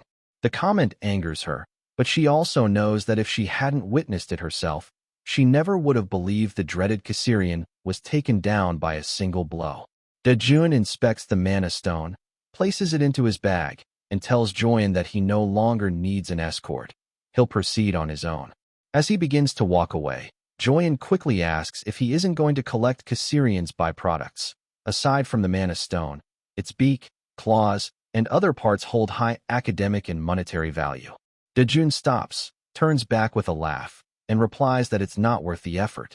Joyen falls silent at his response. Daijun resumes walking and adds that it's more efficient to spend that time gathering other monster crystals. He tells her she can take the byproducts if she wants, consider it payment for her guidance. Joyen doesn't respond. She looks at Kasserian's body and quietly says she doesn't need them. The scene then shifts to the ground below, where Joyen's team is waiting. They stare silently at several large backpacks. Daijun had borrowed them earlier and returned with every one packed full of magic stones. One team member asks Inji if she can believe what they're seeing. Inji, also staring in disbelief, remarks that it would normally take at least 20 hours for their guide to gather that many stones, or possibly even 3 full days, judging by the haul. Then she mutters, "Just who is Dejun?" Joyen sits off to the side, deep in thought, reflecting on Dejun's unreal speed and the sheer quality of the magic stones. Inji glances at her, wondering if what Joyen claimed was really true, that Dejun defeated Kassirian without any notable gear or even a protective suit. The thought alone makes Inji believe that he might be the strongest hero in Korea, or maybe even the world. While Inji is lost in thought, Dejun returns again with another massive backpack and tosses it to the ground. The team begins whispering in disbelief. He's brought back yet another full load. They murmur that even if they told others what happened, no one would believe them. They'd just be called crazy. Inji then tells the team not to speak of what happened today, even if no one would believe it. The team bursts out laughing, agreeing that she's right. Meanwhile, Joyen walks over to Dejun and begins talking to him. Inji and the others observe them from a distance, commenting that Joyen and Dejun look like they're flirting. Inji agrees, saying she should have realized something was going on when Joyen brought in some random guy. She adds that Dejun is the kind of man who can stand next to Joyen without looking out of place. Another teammate chimes in, saying that Joyen and Dejun look like the perfect visual couple. But as Inji continues watching them closely, she realizes something feels off. It doesn't seem like flirting at all. She notices that Dejun speaks rather bluntly with Joyen, even roughly at times. It makes Inji wonder who else could talk to Joyen like that. After their conversation, Dejun unexpectedly places his bag into Joyen's hands and walks away. The team watches in surprise as he leaves without even saying goodbye. Inji approaches Joyen and asks about the backpack he left behind. Joyen replies that Dejun said if word got out, he'd become famous overnight, but fame was a hassle, so he asked her to handle it quietly. Inji is stunned by the response and murmurs, "What kind of guy is he?" Joyen doesn't answer. Instead, she blushes softly and smiles to herself, wondering the same thing. What kind of guy is Dejun? The scene shifts to an oval-shaped building where someone is furiously punching a heavy bag with all his might. It is none other than Haeol, the S-rank hero and guild master of Sweet Life, a guild under the Korean Hero Association. He looks exhausted as he continues practicing. One of his assistants comments on how tired he seems. Trying to encourage him, the assistant tells Haeol to calm down and shares a saying, "The frog that crouches the longest jumps the farthest." He explains that the more Haeol endures these difficult times, the greater his reputation will become. Haeol agrees, saying the man is right. It's the only way to hit back at those who once looked down on him. The assistant enthusiastically affirms this and adds that the more Haeol strengthens his body, the more powerful he will become when the time is right. And when that moment arrives, everyone will bow before him. Continuing to flatter him, the assistant says there's no one in the world who knows how to conquer a Kassirian better than Haeol. Haeol reacts at the mention of the monster. The man presses on, claiming that one day, Haeol's name will be remembered as the hero who conquered Kassirian with the smallest team in history. He hands Haeol a water bottle, adding that the Hero Association might even grant Haeol exclusive rights to Kassirian. Haeol takes the bottle, laughs, and agrees that no one knows how to handle a Kassirian better than he does. He then reflects on the disastrous incident 3 years ago when battling a Kassirian nearly destroyed his guild. But despite that, Haeol remains confident that he's still the only one capable of capturing that monstrous bird. He turns to the assistant and asks if he's right. The man quickly and sweetly agrees, saying, "It can't be anyone but the guild master." The scene then shifts to another location, where Yongpyo is reviewing biographical data on Dejun, curiously studying the files. Yongpyo, who is none other than Dejun's cousin, is an S-rank hero under the Korean Hero Association. Standing beside him, his assistant confirms that Dejun is the man who defeated Cheolwoo. A few months ago, Cheolwoo had attempted to eliminate Dejun by dragging him into a gate, but instead of dying, Dejun awakened his abilities as a hero. The assistant continues, explaining that the client behind the attempt was Hong Hiju, the exclusive director of T Group, and also the daughter of the powerful W Group. Yongpyo raises an eyebrow and wonders why a high-society Chaebol princess would target someone like Dejun. The assistant then reveals the twist. Daejun is actually the illegitimate child of Hiju's husband. He was brought into the family at the age of 7, but 6 years ago, after Hiju gave birth to her own son, Daejun was cast out. Yongpyo laughs at the absurdity, saying that even if Daejun is related by blood, it clearly doesn't mean much in a chaebol family. Then Yongpyo stands up and asks his assistant how much Cheolwoo was paid for the task. The assistant replies that Cheolwoo was paid 3 billion won. Yongpyo scoffs and asks again if that's really all. He then grabs a hockey stick and questions whether Cheolwoo is a complete wreck now after getting beaten by Daejun. The assistant confirms, saying Cheolwoo didn't just lose the fight. He was brutally beaten, suffered severe burn injuries, lost his eyesight. Hearing this, with a dark smirk, Yongpyo mutters that Daejun is ruthless. The assistant continues, informing him that Jian was also spotted at the scene. As a result, rumors are spreading that she helped Daejun. This makes Yongpyo furious. He storms toward his assistant and demands to know why Jian would help Daejun, wondering aloud what kind of relationship the two share. The assistant begins to sweat nervously and, with a trembling voice, says he doesn't know. However, he adds that thanks to Jian's testimony, the police closed the case quietly. Enraged, Yongpyo shouts at him to immediately investigate and find out what kind of connection exists between Jian and Daejun. Yongpyo says that if there's nothing going on between them, then they must have made some kind of deal, and he wants to know exactly what that deal was. His assistant, visibly frightened, immediately rushes out, saying he'll find out right away. Meanwhile, Yongpyo is so furious that he snaps the stick he was holding and throws it to the ground. He thinks to himself that sooner or later, Hiju's people will come to him, asking him to finish the job he failed to complete. After thinking for a moment, Yongpyo concludes that it's fine. Hiju is a chaebol woman, so she'll have plenty of money. The thought of that makes him smile. The scene then shifts to Daejun, who is walking down the street, thinking about how he had estimated that rift hunting would be more efficient than gate hunting, and it turns out he was right. However, he wonders if this means he'll have to rely on Join to enter and exit rift zones.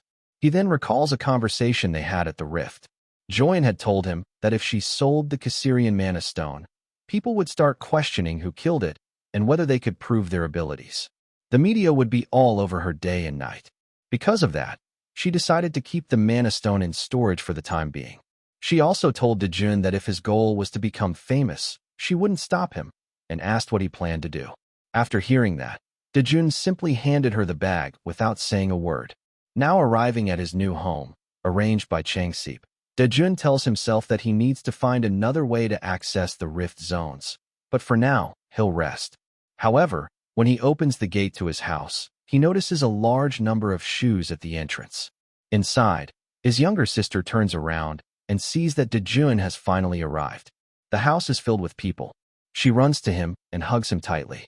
Confused, Daejun asks about the people inside. A man with brown hair steps forward and introduces himself as Prosecutor Park from the Seoul District Prosecutor's Office. With a sharp gaze, Park asks Daejun if he knows Changsip. Daejun stays silent. Park then continues, informing him that he is under emergency arrest for participating in an illegal high-interest loan operation run by Changsip, the CEO of HCS Capital. At the prosecution service, Daejun sits alone in a small room when his heightened senses pick up someone approaching while speaking on the phone. The man is saying that there's nothing to worry about. Both Changsip and Daejun are behaving quite obediently. The man is Prosecutor Park, who thanks the person on the other end of the line for taking care of his daughter, who is studying abroad. Before ending the call, he asks the person to give his regards to Hong.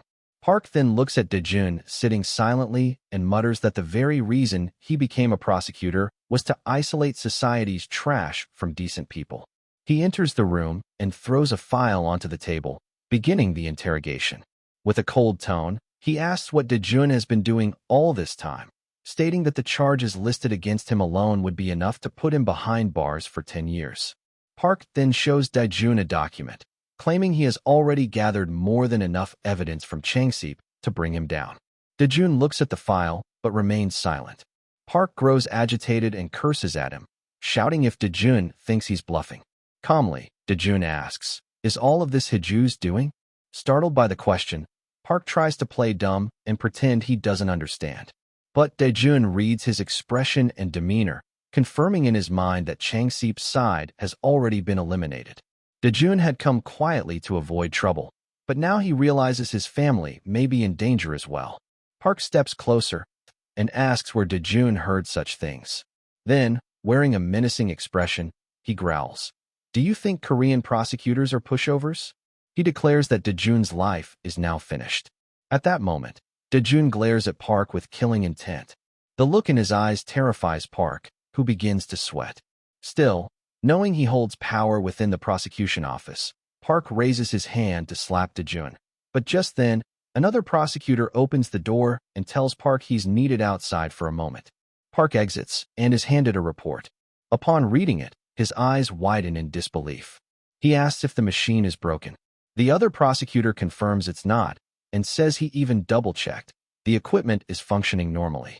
Park stares at the results, confused. According to the hero detector, Daejun is shown as an ordinary person. It makes no sense to him, as they're staring at the test result document. The other prosecutor admits he's just as baffled and suggests that the earlier reports of Daejun's awakening may have been incorrect. But Park knows that can't be true. The information came directly from the T group. He begins to question Daejun's true identity, especially since he also knows Hiju's name. Meanwhile, in the room, Daejun finally understands why Korean prosecutors are often called incompetent. It makes him seriously consider smashing the building, taking his grandmother and Yunying, and fleeing somewhere safe. As he's deep in thought, the door opens. Joyeon enters and asks what he's doing. Daejun responds honestly, "I'm not really sure myself." Joyeon tells him not to act rashly. She understands how frustrated he must be, but warns that if he uses his powers now, the situation will only get worse. Daejun asks if she's planning to help him. Joyeon shakes her head and says, "It's not that." She explains that she knows he hasn't done anything wrong, and, because he's innocent and being falsely accused, she feels she has no choice but to set things right. Daejun lets out a faint laugh. Then Joyeon leans closer and whispers that the Hero Association will begin investigating him soon. They're already keeping an eye on his fake hero license and the recent incident in the Mapo Rift. Despite all that, Daejun's main concern remains his family. He asks Joyeon about them. Her voice wavers slightly as she snaps, "Do I look like your assistant? Why should I be the one checking on your family?" Daejun says nothing and simply looks at her. Unable to hold her composure, Joyeon turns away and starts walking toward the door. As she reaches it, she mutters without turning back, "Your family is safe." Hearing that, Daejun smiles and thanks Joyeon, saying that he won't forget this debt. Joyeon is pleased to hear that and tells Daejun to endure the hardship a little longer, promising that she will resolve the situation as quickly as possible. Joyeon's chosen method wasn't simply proving Daejun's innocence. Instead, she exposed Prosecutor Park's bribery and illegal dealings, which led to Park's dismissal. Following that, a fair investigation confirmed that Daejun had nothing to do with the recent incident. However, despite being cleared, Daejun couldn't escape punishment entirely due to his unauthorized hero license. But thanks to Joyeon's strong defense, he got away with just probation. Later, Daejun and Joyeon are sitting in a car when a news broadcast comes on. The reporter announces that a previously unseen monster has appeared in England and is attacking civilians. They describe the creature as a mantis-like monster, approximately 1.5 meters tall, with 4 eyes and impressive jumping ability. Hearing the description, Daejun tells Joyeon that the monster is called a Macasion, which startles her. She nervously asks how he knows the monster's name. After all, it's newly discovered, and only the association knows its name at this point. Daejun remains silent. Monsters are not given arbitrary names. Magic stones contain not only condensed energy, but also unique embedded information. By analyzing this data, one can learn specific details such as a monster's name. In modern-day Earth, science is used for this analysis. But in the world that was destroyed, the one Daejun came from, it was done through magic. In other words, if the same monsters exist in both worlds, Daejun naturally knows their names. Daejun then tells Joyeon that Macasians can be easily dealt with using the fluid from red flower ants. Joyeon looks confused, so he explains further. Although red flower ant fluid is harmless to humans, It acts as a highly potent paralytic toxin to Makazians. If sprayed on them, it can immediately stop their rampage. Joyen, growing more suspicious, asks Dejun who he really is. Dejun remains silent. As Joyen continues driving, she notices that Dejun is ignoring her, not even listening to what she's saying.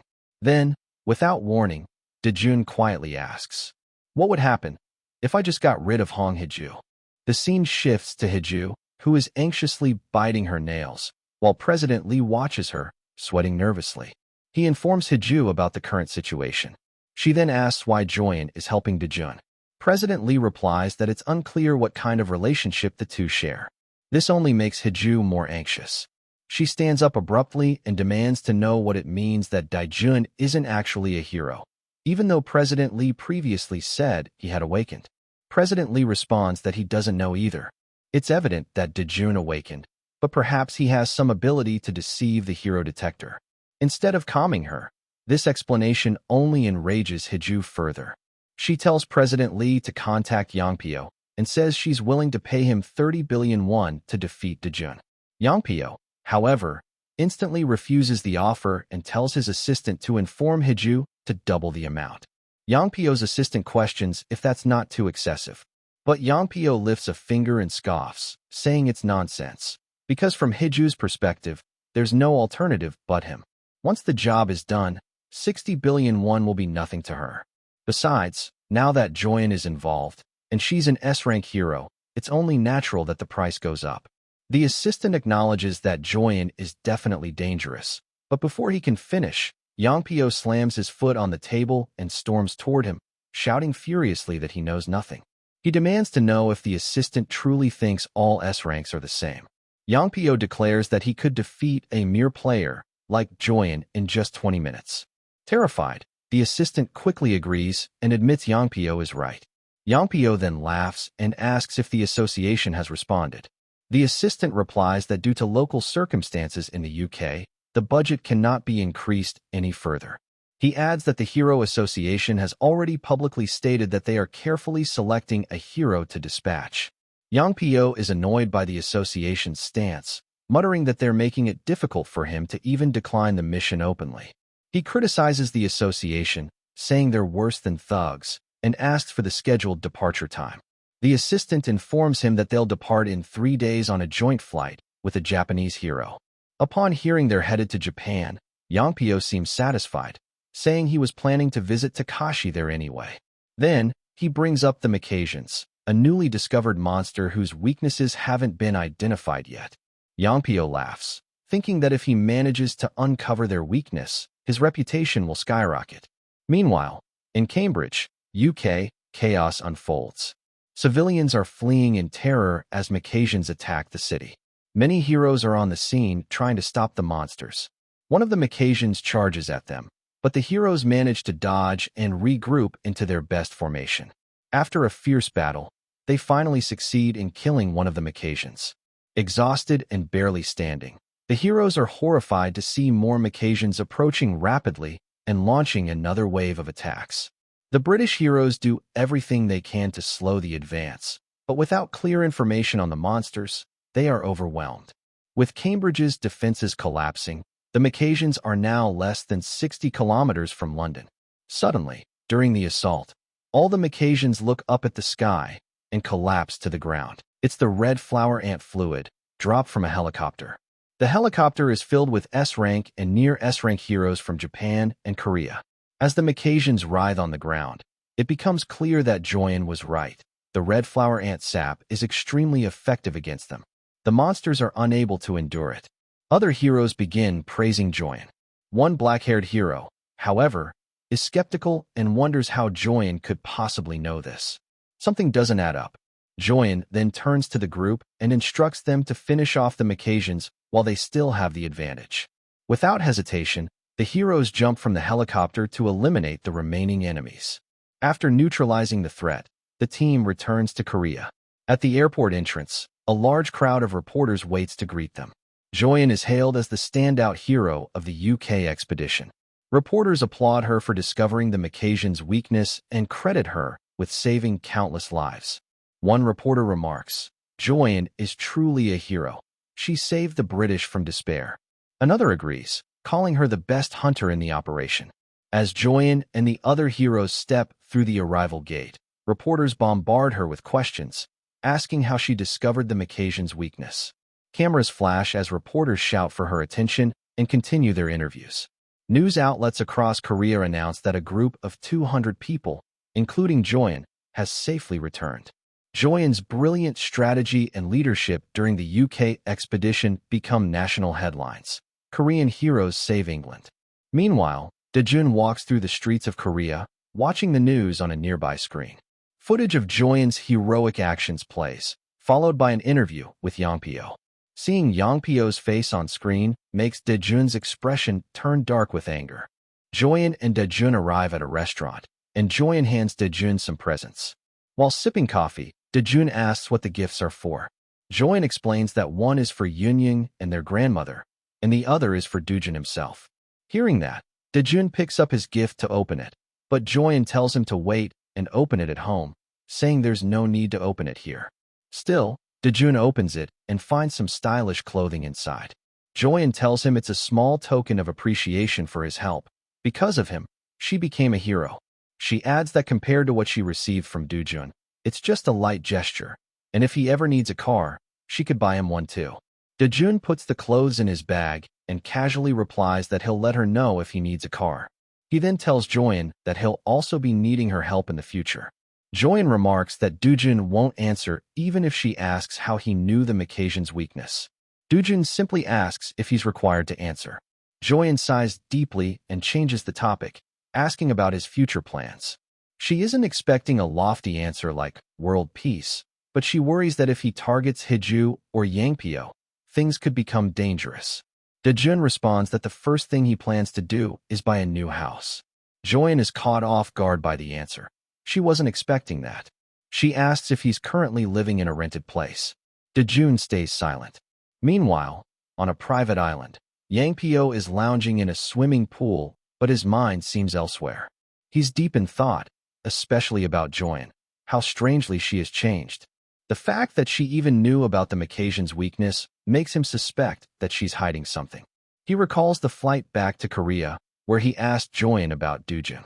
Not only had she exposed a prosecutor who was targeting Daejun, but she was also present when Daejun fought Cheolwoo. Joyen had remained quiet, then replied that Cheolwoo was the one who started the fight and had failed in his attempt to take down Daejun. He picked the fight first, she had repeated. Hearing that, Yangpyo had laughed, saying it was Cheolwoo's fault for getting blinded by a small sum of money. Then, with a wicked grin, he moved closer to Joyen and said that, regardless, Cheolwoo was still his cousin, and that gave him justification to take revenge on Daejun. Joyen had looked at him for a moment, then turned away, saying she was going to sleep. Do whatever you want, she had said. I'm not getting involved. Her response had surprised Yangpyo. In that moment, he realized that the relationship between Joyen and Daejun wasn't as significant as he had assumed. Joyen had made it clear she didn't want to get involved in any more conflicts. Back on the island, he murmurs to himself, convinced there's definitely something going on with Daejun. In England, in the region of Long Sutton, the shrubbery, a place devastated by a previous monster wave, the British Hero Association is deploying as many heroes as possible into the rifts. 2 low-ranking heroes stand guard at one rift, while higher-ranking heroes are inside collecting magic stones ahead of the anticipated second wave. As they stand watch, the 2 guards chat. One says it's a shame the Macasians were defeated so easily with red flower ant fluid. Even D-rankers like us could have taken one down, he says. The other guard agrees. If we'd blocked the wave earlier, it would have been a great opportunity to harvest magic stones, he adds. Once a rift has experienced a wave, it can't be converted into a gate. Then one of them notes that he's heard the second wave won't bring more Macasians. There's going to be a different kind of monster this time, he says. The other man replies that it's terrifying because they have no idea what kind of monster might come through. They've even heard rumors that rifts like this have wiped out entire countries overnight. One of the guards senses something unusual and turns toward the rift's entrance, feeling as if something is emerging. They assume it's the raid team returning, even though it's only been 5 hours since they entered. The guards quickly compose themselves and remain alert, knowing that when the team comes out, civilians might try to steal magic stones. Suddenly, the rift begins to glow, startling the guards. But what emerges isn't the hero's party, it's someone else entirely. A man with scars on his face steps out of the rift. Realizing he's not one of the heroes, and seeing his scarred appearance, the guards immediately become alert and try to contact headquarters. But the man raises his hand and summons a green magic circle.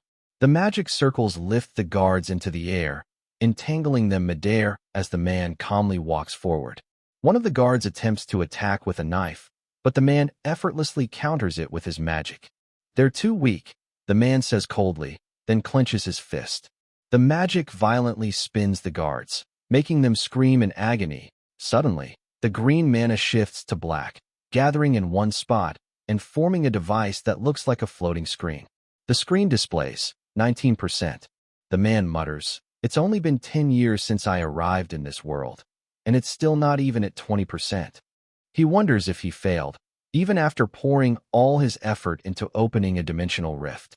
Then, as if reaffirming his goal, he says, "First, I need to increase my mana consumption." One of the injured guards weakly asks for his identity, but the man ignores the question.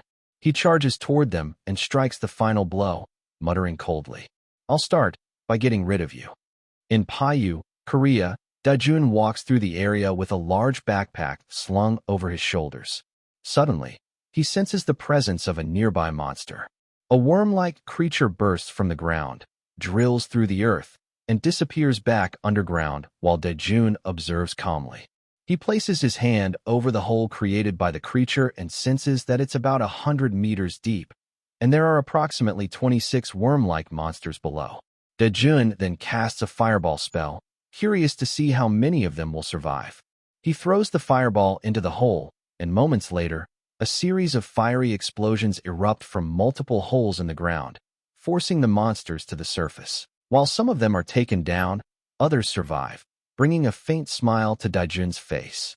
Meanwhile, in an unknown building, a group of individuals holds a meeting about Daejun. A white-haired man inquires about what kind of person Daejun is. A man wearing glasses responds, "He's a difficult young man to deal with. He insisted that he's a hero." This man is Min Honki, the deputy director of the Korea Hero Association. The white-haired man asks if Honki said Daejun's strength couldn't be measured by the hero meter. Honki clarifies that Daejun didn't say anything about that specifically. Park Sang-kyol, the vice president of the Korea Hero Association, expresses his frustration, calling Daejun impertinent for not answering the association's questions. Honki states that, "There's one more thing." The white-haired man prompts him to continue, and Honki explains that Daejun claimed everything started with Chilwa's evil scheme. The scene cuts back to Daejun, who is engaged in combat with the worm-like monsters. Honki's narration continues. After awakening during the gate raid where he nearly died, Daejun took revenge on Chilwa and later handled the new rift in Mappo entirely on his own. Daejun casts another fireball spell, effortlessly wiping out several monsters. Honki acknowledges that Daejun's actions may be excessive, but one thing is certain, his strength is overwhelming. The white-haired man sits back in his chair and remarks, "Daejun is like a wild horse, hard to tame, but undeniably powerful." Honki adds that Daejun also applied for an official hero license and requested to skip the normal procedure, claiming he had a guarantor. This piques everyone's interest, and the white-haired man asks who the guarantor is. Honki reveals he named S-rank Hero Joyan. The room falls silent in shock. Meanwhile, Daejun finishes off the last of the worm-like monsters and pulls out his hero card. He is now officially recognized as Korea's 8th S-rank hero. Daejun smiles, relieved. Thanks to this license, he can now hunt freely in rift zones without restriction. Back in the meeting room, the white-haired man chuckles and asks, "So Daejun went straight to Paju the moment he got his certification?" He's clearly impressed. Honki nods in agreement, praising Daejun's decisiveness and ability to act swiftly. Sang-kyol, stunned, shouts in disbelief. He entered a second-degree rift alone without any guild or allies. Is he insane? The white-haired man says nothing, simply turning to Sang-kyol with an intimidating glare. Sang-kyol starts sweating under the pressure and finally says, "If he returns alive, we'll need to reveal his identity and promote him. Dajun is now the 8th S-rank hero of Korea. Honki interrupts, cautioning that Dajun may not want to reveal his identity, and suggests that they ask for his consent first. Sankyol argues, if another S-rank hero appears during these turbulent times, it will bring comfort to the people. He then turns to the white-haired man, who is the president of the Hero Association, and asks if he agrees. The president remains silent for a moment before replying, I understand your reasoning, and then stands up, announcing, I'll meet Dajun myself. Meanwhile, Dajun continues battling the worm-like monsters, using the opportunity to practice new combat techniques. With a single attack, he takes down multiple enemies. As the dust settles, Dajun finally acknowledges something important. His mana consumption rate is no joke. He comes to a conclusion. He needs a weapon.